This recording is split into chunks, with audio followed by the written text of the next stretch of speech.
So, to introduce you to interior point methods, I had already started the discussion in my last lecture, and I will just take over from there. So, we said that we need to first maintain feasibility. That means, see, remember the problem is minimize z equal to C transpose x subject to A x equal to b, x greater than or equal to 0. I will call this problem 1, LPP 1, right. So, we said that we want to maintain feasibility. That means, if I am moving along the direction. So, if at any point, see, at the iteration t I have this plus alpha p t, let us say, if this is the direction along which I am moving and this is my step size, then to remain feasible I require that A x of t plus 1 should be A x t plus alpha p t, which is, because x t is already a feasible point, this is b plus alpha p t should be equal to b, right, because A x t plus 1 should also satisfy the conditions A x equal to b, and therefore, this implies that your p t, oh sorry, I should have written here, this is plus alpha A p t, right. So, this is plus alpha A p t, right. This implies that A p t must be 0, because alpha is a step size. So, alpha is obviously not 0, right. So, that is, and in the terminology of linear algebra, we say that that is p t belongs to the null space of A, because if you take A x equal to 0, then the solutions to this system of homogeneous equations is a subspace, which I had discussed with you quite some time ago when we were discussing the mathematics, the required mathematics level that we want for this course. And so, this will be, it is also called the subspace. The solution space of A x equal to 0 is called the null space of A, because every vector gets mapped to 0 by the matrix A, right. So, P transpose must belong here, and this is, so therefore, what we say is that we want to project. So, that means, and you can show that P, if you write P as I minus A transpose inverse A, is a projection on the null space of A. And let me just explain, because this is a part we did not cover in our math preliminaries. So, the idea here is, see, of course, I have assumed that rank A is M, that means A is full row rank, right, and therefore, the matrix A transpose would be what? This is M by N, and this this will be N by M, A transpose. So, the A transpose would be an M by M matrix. This is non-singular. You can I think I put this as an exercise for you to show that this will be a non-singular matrix, and therefore, the inverse will exist. And you see that if you take any vector p v and then you apply or just apply A on P, then this will be A minus A transpose, then you have A transpose inverse and A. So, this together A transpose and its inverse gives you identity matrix, and so this is A minus A, which is 0. So, AP is a 0 matrix, and therefore,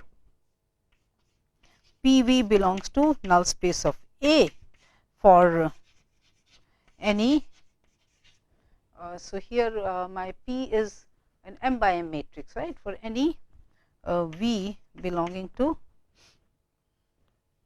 oh, okay. So, let us see, this, no, sorry, A transpose is N by M, this is an M by M matrix, and this is M by N. So, P is an N by N matrix, right. So, P is an N by N matrix for any V belonging to R n. Okay. So, therefore, this is what we mean by a projection matrix. That means, when if you take any, if I say that P is a projection on the null space of A, then I mean that the vector P v for any V in R n, this will belong to the null space of A. This is what we mean by that. And these projection matrices are special matrices. I have put 1 or 2 as an exercise. You can first show that P transpose is P, right. Also, as a definition of a projection matrix, you have that P square is equal to P. This is the definition of a projection matrix. You can verify here, and therefore, this will imply that P transpose P is also P, because P is symmetric, right. And therefore, I have asked you to do these simple exercises in the assignment sheet, which I will discuss at the end of the lecture. Okay. So, therefore, you take a direction which is belonging to the null space. That means, you move to remain feasible, to maintain feasibility, you move in the direction which is a vector in the null space of A, right. So, then there is no chance, and then of course, you choose alpha appropriately. So, right. So, now what we are saying is that when I look at number 2, so this was maintain feasibility. Now, the steepest descent direction, because you see your objective function is C transpose x, gradient vector here would be C, right, and the direction of C would be maximum increase, but we want decrease. So, minus C would be the maximum decrease, and that is why we call it the steepest descent direction, right. Maximum decrease in the objective function will happen if you move along the minus C direction, right. So, therefore, what we say is that, and then we want the direction to be the direction of movement to be in the null space of A.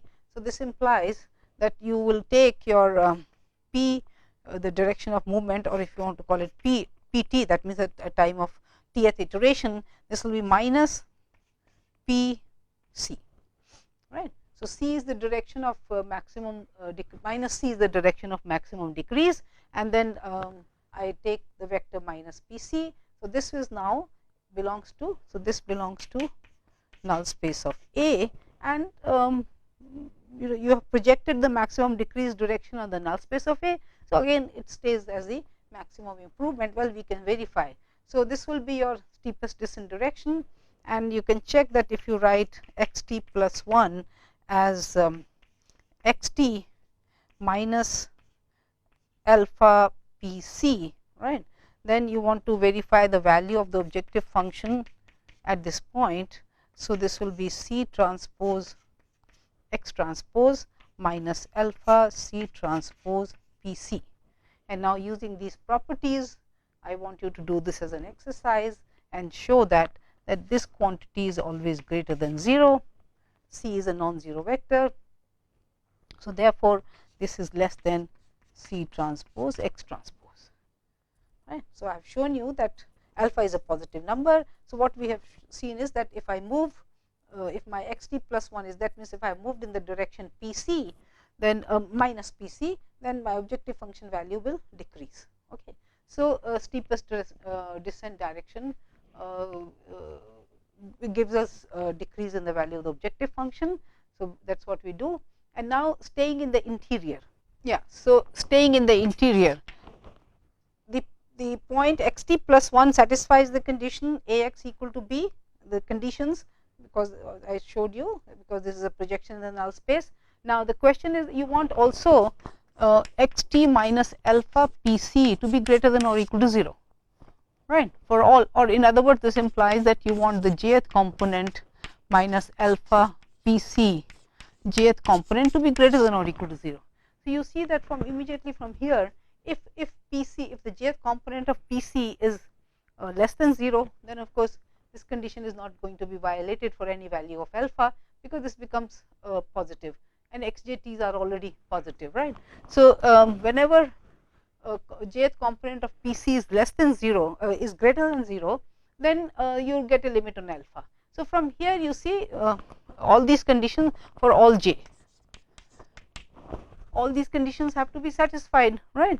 And so, this determines the non-negativity conditions,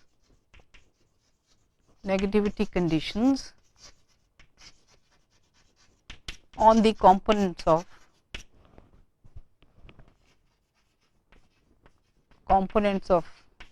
xt plus 1 determine the maximum value of alpha, right. That means, for all alphas for which PCj is positive, you will find out a value of alpha, so that this number remains non-negative, and then you will choose the minimum of all those alphas, so that all the conditions are simultaneously satisfied, that is, none of them are violated, right. So, determine the maximum value alpha. So, now the idea here is you want to stay in the interior, as I told you, because this is, we do not want to approach the boundary, and because if I reach the boundary, then my next iterate will not be, I will not be able to have a reasonable step size. So, staying in the interior means, so from empirical, or people have from observations and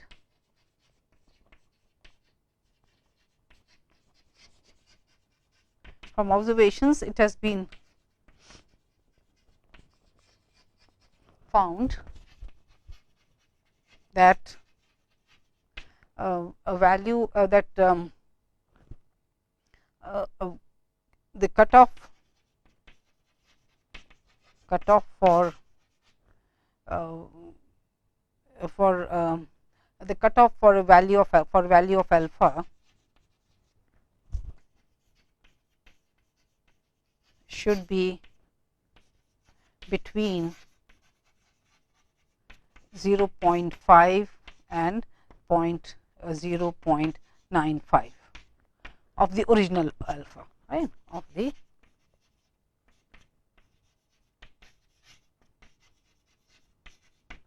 so let me see, because the value, even the minimum value of alpha that I will get from these conditions would at least be on the boundary of one of these non-negativity constraints, right. And as I said, we want to stay in the interior. So, therefore, the idea is, and this has been after running a lot of many problems on, the algorithm on many problems, it has been found that if you cut down the size of alpha, the step size that you want to move of the original alpha to between 0.5 and 0.95, then it gives you good results.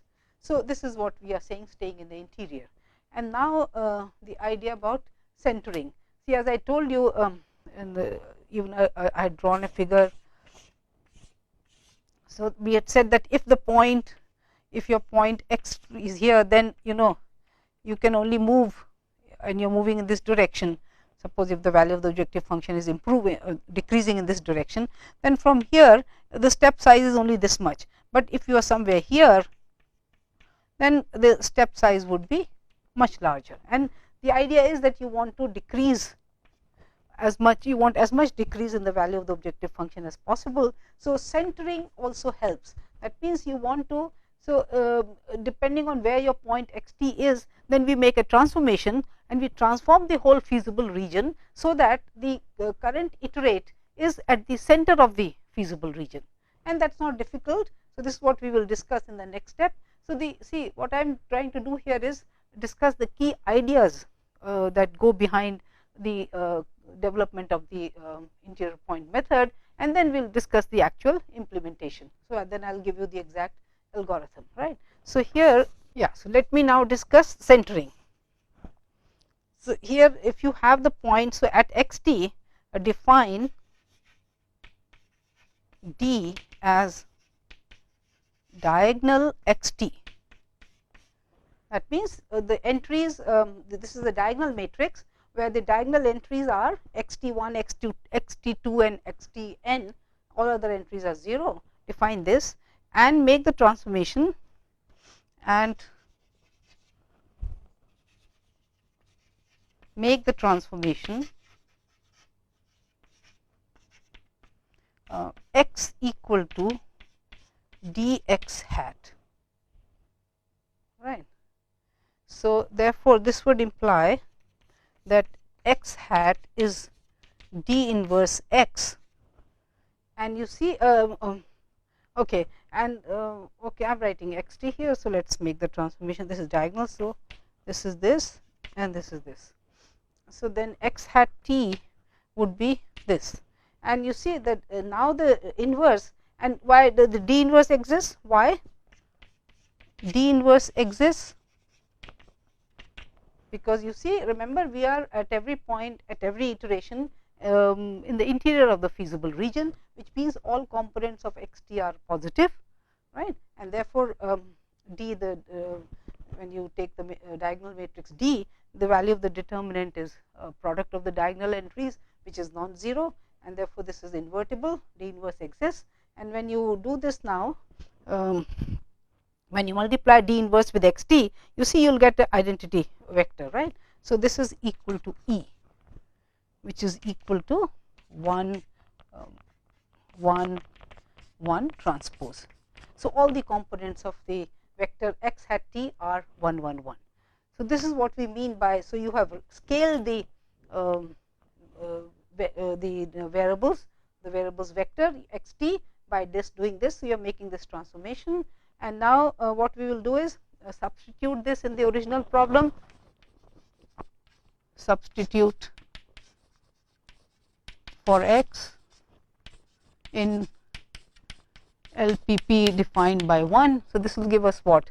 This will give us minimize z hat equal to c hat transpose x hat subject to a hat x hat equal to b and x hat greater than or equal to 0, right, where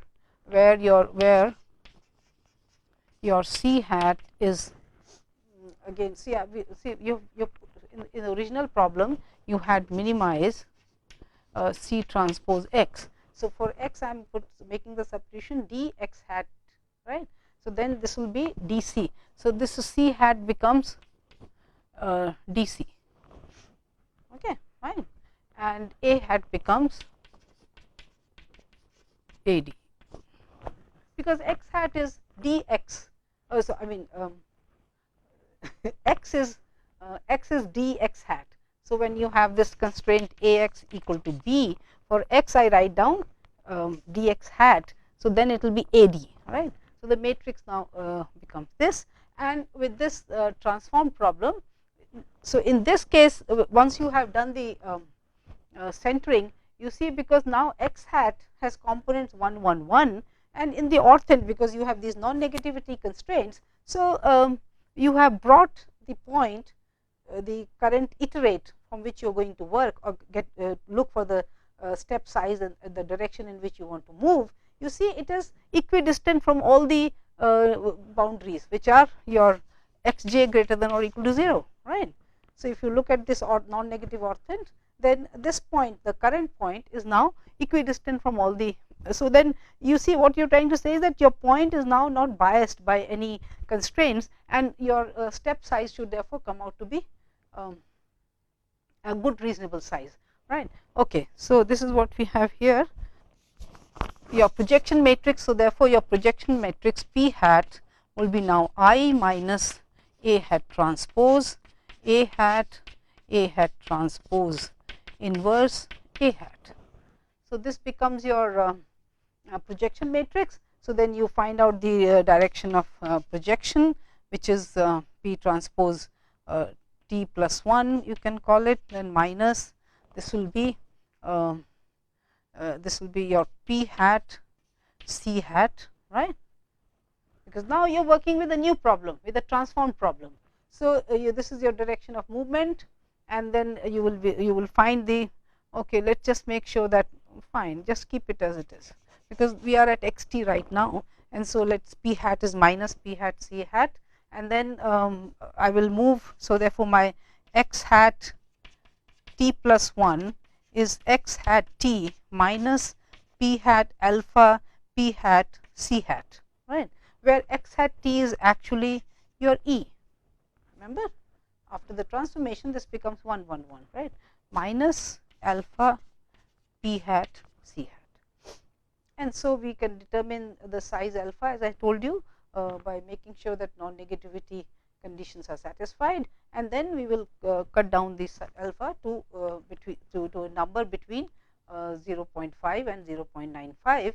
So, once you have obtained this, then you go back to the original space, because remember, your D gets defined by the original problem, right. So, here what do we need to do here? Once you have this, then you will have to define x t plus 1 as d of x hat t plus 1, right. So, you do the descaling, right, or the rescaling, whatever you want to call it. So, once I have obtained this point, because this the point x hat was centered in the feasible region. So, my step size it comes out to be a reasonable step size, and using that I get the next point. Then I go back to the original space x t plus 1, and then from x t plus 1 again I will define my new. So, x t plus 1 will help me to define my new d, and I will then continue with the problem, right. So, this is what our centering is, and stopping rule is, so stopping rule is simply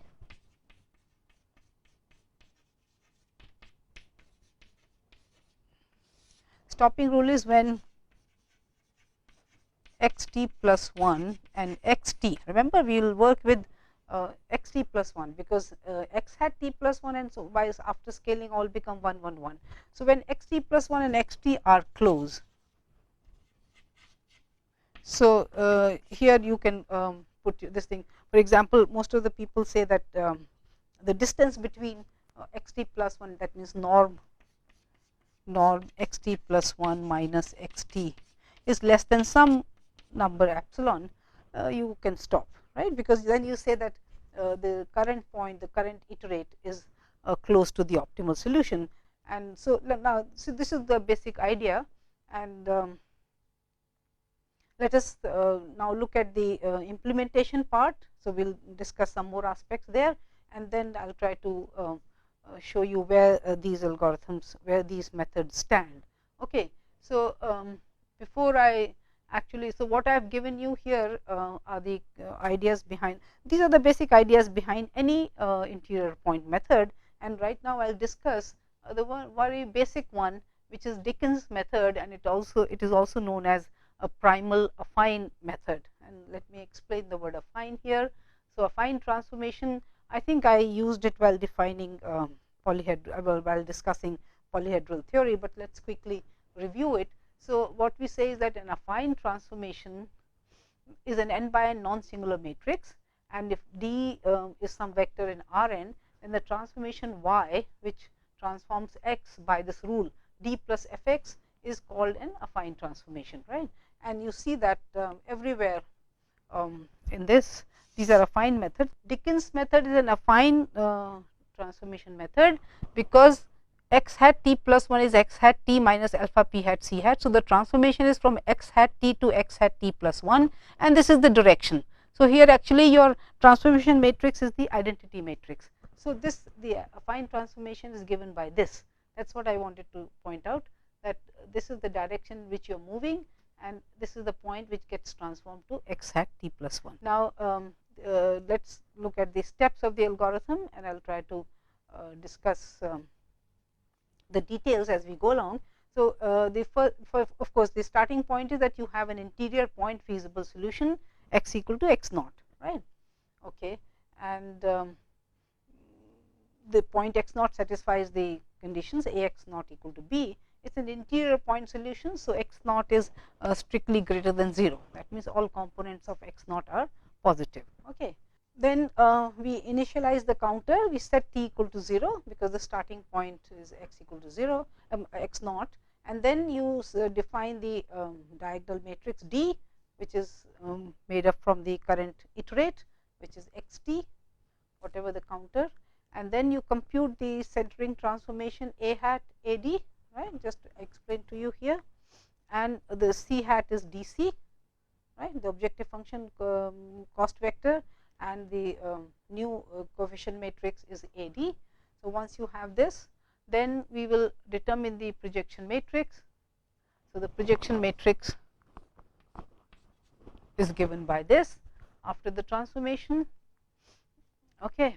Then we compute the steepest descent direction, which is minus p hat c hat. P hat is computed here, and this gives you the direction along which you will move, and then we put theta as minus min j p j hat. So, here is the vector, take the components of this direction, and then you take the minimum of these, and minus of that is theta, right. Now, test for unboundedness, this is where again you have your linear programming theory coming to your help. This is we said that if because the direction of movement, if all components are less than or equal to 0, then what will happen? If all components are less than or equal to 0 for theta, that means your pj hat, the components would be, see, if this is less than or equal to 0, it means that pj hats are all non-negative, remember, and your direction, if you whenever you found that your feasible region had a direction, you stopped and you said that the problem is unbounded, right. So therefore here, if theta is less than or equal to 0, you will report that the problem is unbounded and stop, right. And again, I think I have asked you to again sit down and verify that yes, this is the unboundedness criteria if theta is less than or equal to 0. So this is a part of an assignment sheet, right.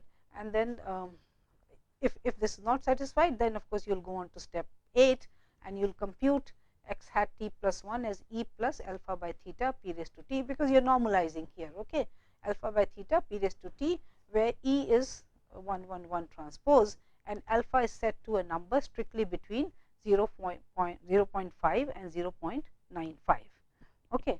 So this is this, once you have this, and then of course you will check for, so let me now continue with the, so yeah, now then 9 we went up to 8, so you will transform back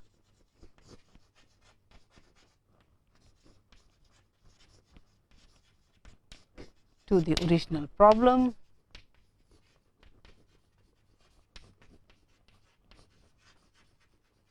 by using by the transformation, that means or okay, compute, that is compute x t plus 1 as d x t hat x t plus 1 hat, right, because we were discussing that here, no? So you have to, you want to get the original thing, the vector x t plus 1 through d x hat t plus 1. So you transform and then you check for termination.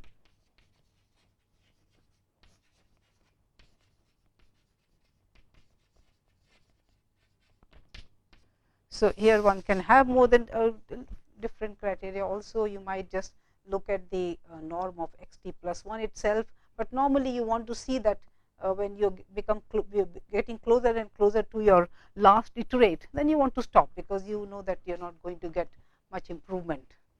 The improvements in the objective function may be insignificant according to your this thing, right. Okay. So check for termination, whatever criteria you want to set, and then 11 set. So in computer terminology you say that t goes to t plus 1 and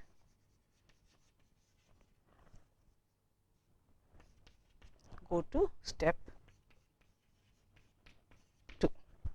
Okay. So this is what we will do. Basically I discussed the algorithm and now I just gave you the stepwise description of the algorithm. So this is what it is. Yes, so as I told you that when you stop, because you will be stopping when the norm of x t plus 1 minus x t is less than epsilon. So I was discussing the termination criteria. See, you will whenever you get a new solution, you try to check for termination, and of course I had pointed out that this can be one criteria, but there can be many more. In fact, Karmarkar has a different stopping criteria, and so there could be many. But the whole idea is that, see, what will happen is that if there is a unique optimal solution to your original linear programming problem, then an interior point method will also terminate at that extreme point, at the unique extreme point.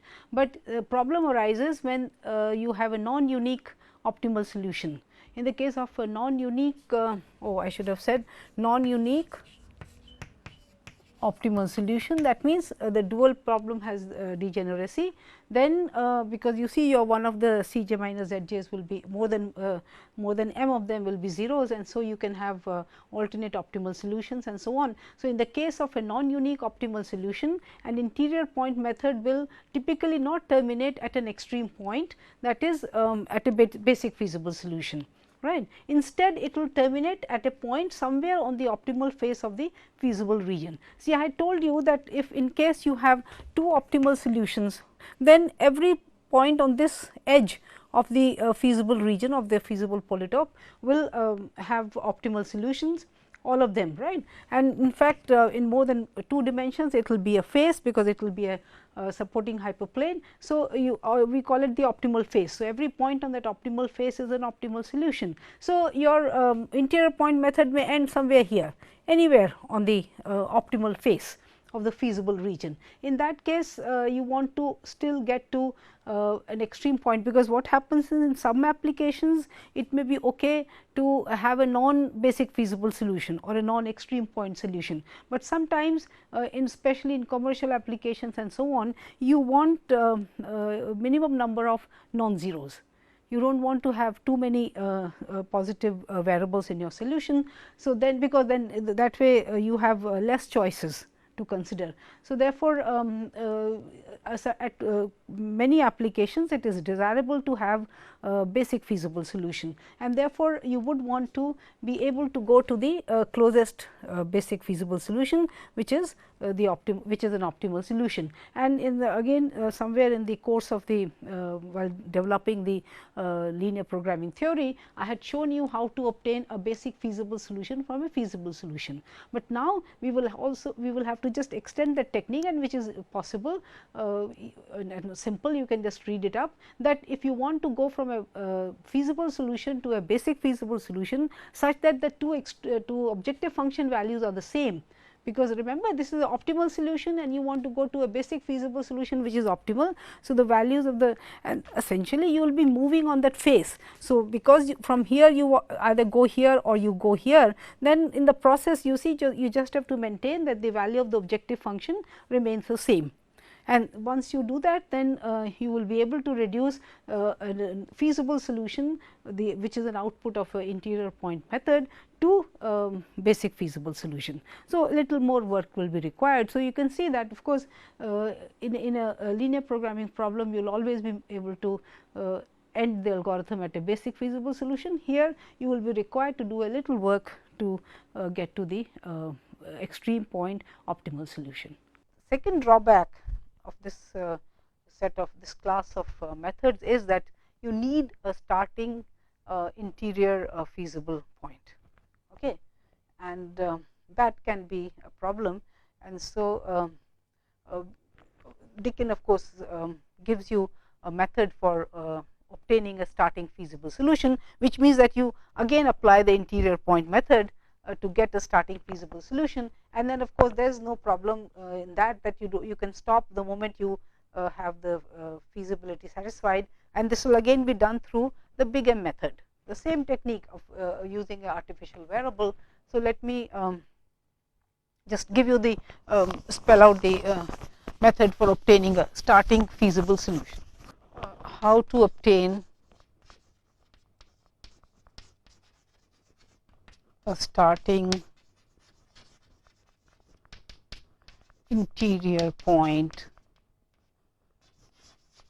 feasible solution.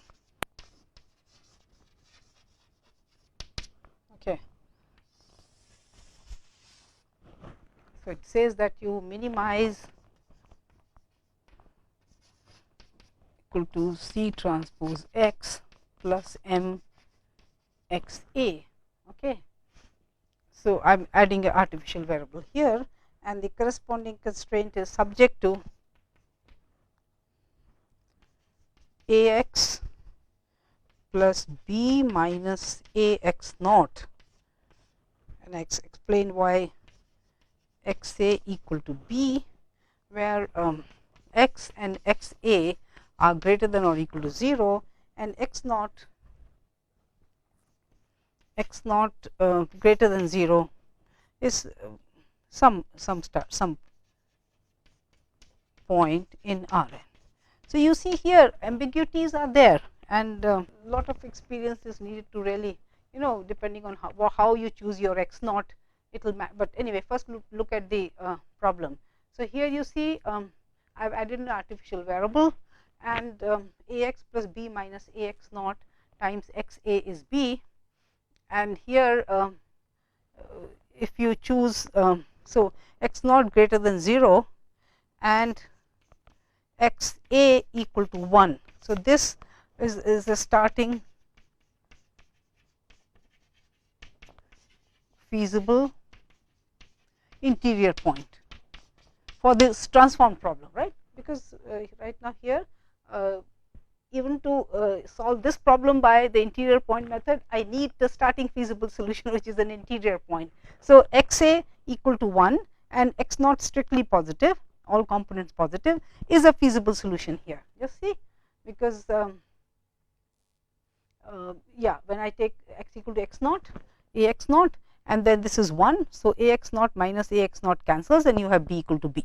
So, this is a starting feasible point for the transform problem, and now you use again use Dickens method,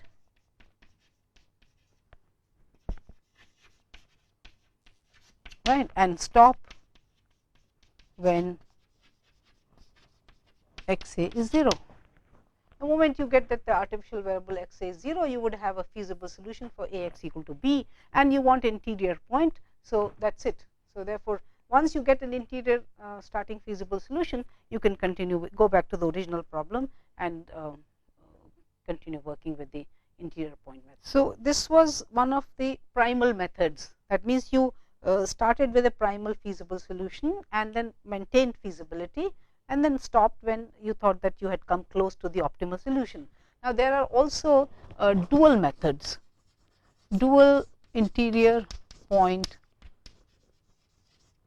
methods, okay, which we have not, of course. So, here what they do is that they start with a dual feasible solution.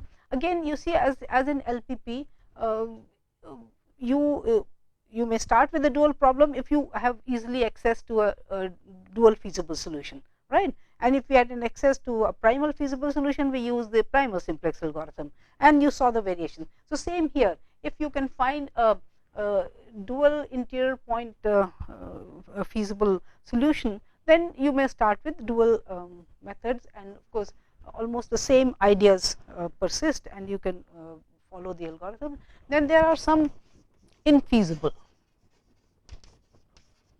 interior point methods, okay. And this again is the idea here is that you take care of the problem of not being able to find a starting interior point feasible solution. So, you may start with an infeasible point, there is no problem. Then again the question comes that on how far away from the feasible region you start. So, all these kinds of questions are there, right. But even then sometimes people have shown that some of these methods work, and so you may start with the infeasible. So, then interior point in the sense that infeasible methods, okay, they are class of interior point methods. So, but you try to then move towards the boundary of the feasible region, and the moment you hit the boundary, you have obtained an optimal solution, because you keep improving the value of the objective function, right. Now, let me come back to some recent developments. Of course, interior point methods have been there much before Khashian. See, Khashian, Russian mathematician, in 1979, he gave his ellipsoid method.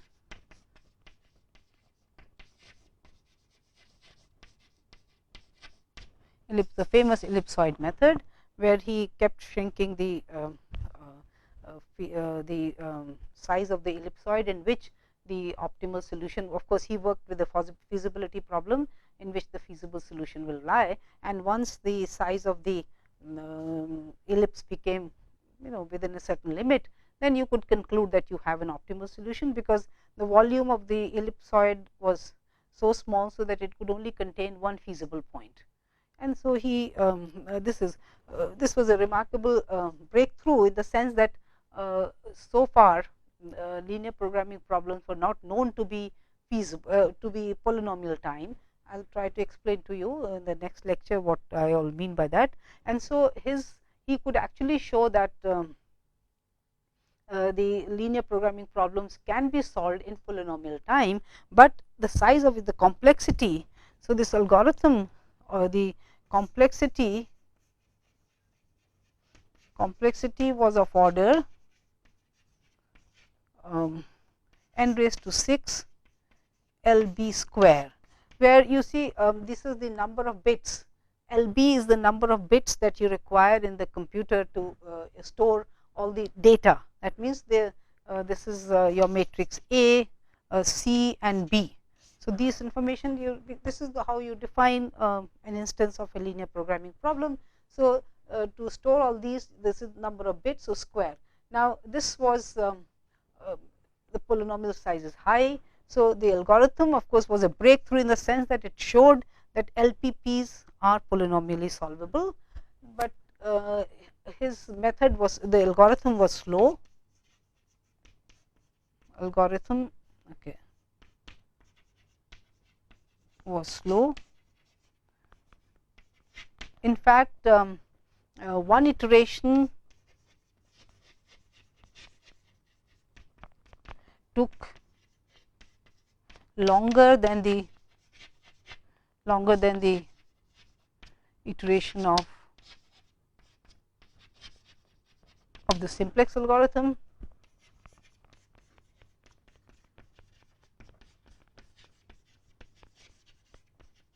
Okay, and the number of iterations was very large.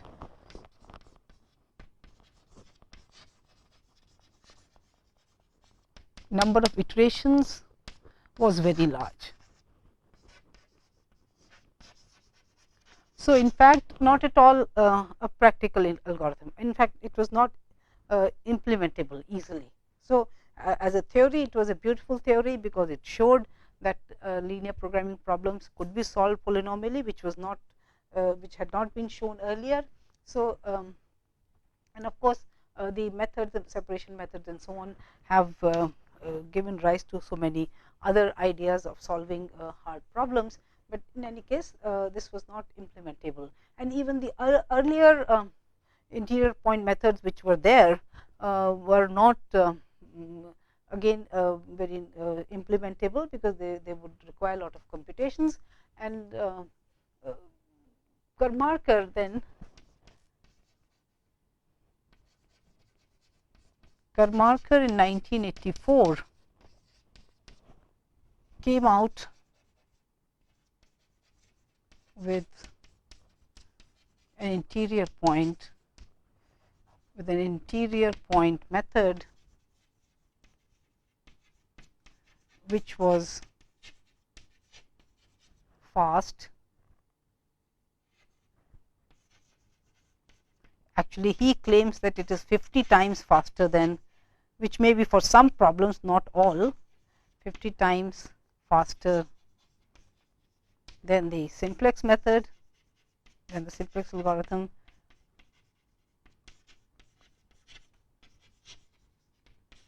Okay, well, this is with a exclamation, because obviously not for all problems you can show that Karmarkar's will be faster than the simplex algorithm, because simplex method has a very good record. In any case, Karmarkar in 1984 came out with an interior point method, which again is the same ideas that Khashian used, but he made it the thing is that you have when you are computing the ellipsoid and so on for the Khashian's algorithm, lot of computations are required. So, he simplified some of those things, and then he also made the computation, for example, of alpha very simple and fast. So, he certainly made lot of very important improvements in the interior point method, existing interior point method, and gave an algorithm which did work. And of course, the complexity of the algorithm, I think order n 3.5. So, from 6 he brought it down to 3.5, and the same this thing, because you require that many bits to store the instance of the problem. So, his complexity was order n 3.5, and also he could see at some point when he came out with this algorithm, there were some large size linear programming problems which could not be solved by the simplex algorithm, because as you have seen that the storage requirement for simplex is high, and the existing in 1984 whatever computing facilities one had, you could not solve, because you could not store the space requirement that simplex algorithm has was much higher than what the existing computing facilities could provide, and therefore they could not be solved. But once the Karmarkar came with this algorithm, they could be solved very fast, and so this was another breakthrough in the in solving linear programming problems. And so interior point methods have now come to stay, and thousands of research papers have come out, and he also inspired a lot of new ideas, and therefore they are being now used for solving difficult problems. So this was the stage that Karmarkar and started with Khashiyan, and then Karmarkar made significant improvements and contributions, and the interior point algorithms have are considered to be now very efficient, and managed to solve large problems in a reasonable amount of time. So I think this is what we want to say about the interior point methods, and the exposition here has not been in any way comprehensive, or even just to give you an idea as to what goes behind the construction of a interior point method. And of course, the whole literature is around, and one can hopefully, with whatever knowledge you have attained about the linear programming theory and so on, and have some knowledge of linear algebra, you should be able to read the new interior point method and get a feeling for them, and maybe hopefully softwares are all available. So once but you need to know the theory a little bit before you can use the software for existing. Fine. So this is what basically I wanted to say, because I thought that a linear programming course must bring you up to date, and to show you and to give you the latest developments. So here I have again just limited myself to very basic presentation of the linear programming methods. So let me discuss assignment 9, which is based on your PERT and CPM. So the first problem, I have given you activities, their normal duration and their crash duration, and then the normal cost, which is in hundreds of rupees. That means for activity 1, 2, the normal cost is 1200 rupees, and when you want to crash the activity, it is 1500 rupees, right? So you have to compute here in order to get the rate of crashing for each activity. You will compute it by that formula, that for example, for activity 1, 2, it will be 15 minus 12 divided by 1. So which means that it is 300 rupees, right? Because activity 1, 2 can be crashed only by 1 day, and so the cost of crashing, the rate of crashing, is 300 rupees per day. Similarly, you will do it for the other activities. Then I want you to I am saying that 30th day is the due date for the completion. See, the day I am now giving you a due date. So I don't know whether 30th is the actual completion day of the project, or it may be a due date. That means it may be further than that. And then I want you to compute the early and late start and finish of each activity. See, idea through this example is that when I discussed the problem in the lecture, I took the due date as the day of the actual completion of the project.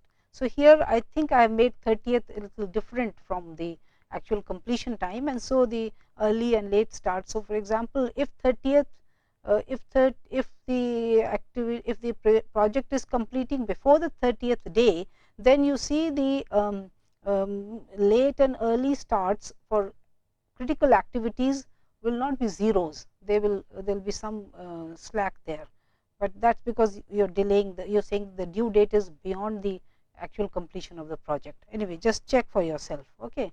Then I want you to find the optimum duration of the project, which is, you are reducing the cost by crashing, or you are reducing the duration of the project by crashing it. And as I told you that this is a trade-off between the direct cost and the indirect cost. The indirect cost I have mentioned in the beginning is 1200 rupees per day.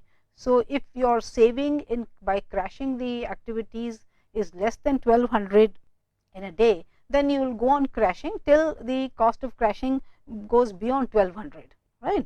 In that case, you will have to but then again you can so you will stop, you will say that the optimum duration is when the cost of crashing is less than or equal to the overhead cost of 1200 rupees per day, right. So, this is what we had discussed in the lecture. So, let us look at the second problem. This is a project consists of 10 independent activities. This is a PERT problem as shown in the table below. So, the first time is your 6.5 days, which is the optimistic time, then M denotes your most likely time, and B is the pessimistic time when things can go wrong, and so for the project the activity completion gets delayed, right. So, in this one it's a small network, and I want you to compute the expected duration and its variance for the project as we had discussed in the lecture. So, for each that means you will find out the longest path with respect to the expected duration of each activity, and then the variance, you add up the variances because independence holds, then the probability that the project will get completed by the 34th day. 34th day it should be, okay. So, the probability, right, remember, and we said that by central limit theorem you can reduce this probability to a standard normal variate and then compute it from using the tables. Okay, what due date D the manager should suggest if he wants the project to be completed by the dth day with 0.95 probability. So, here you will use the standard normal tables for computing the whatever required probabilities you have to do in the 2 and 3. Fourth, I am asking you to probability of completing the project on 33rd day, that is on the expected completion day, 0.5 always, right. If my due date is the same as TE, then it will be, see, the probability of Z less than or equal to 0, which is 0.5 for the standard normal variate, okay. And the probability of completing the project on the 34th day is also close to 0.5. So, now I want you to answer why is that so, that even on the 34th day the probability is close to 0.5. That is because of high variance of one of the jobs in the critical path, but I want you to for yourself to work it out, okay. Yes, problem 3. Now, these 3, 4 and 5 are related with the interior point methods, and I already told you in the lecture that I want you to show that the projection matrix P has the property that P square is P and that P transpose is P, okay, because they are symmetric. Then why does AA transpose inverse exist? I have already answered it, but anyway, work it out for yourself. Then in the fifth problem, in the primal affine algorithm discussed in the lecture, show that if theta is less than or equal to 0, the LPP is unbounded. So, you have to show me that there is a direction along which if you move, continue to move, you will remain feasible, and therefore and the objective function value will decrease, and so you will have the unboundedness situation being satisfied. So, I hope you enjoy doing this assignment sheet. Okay.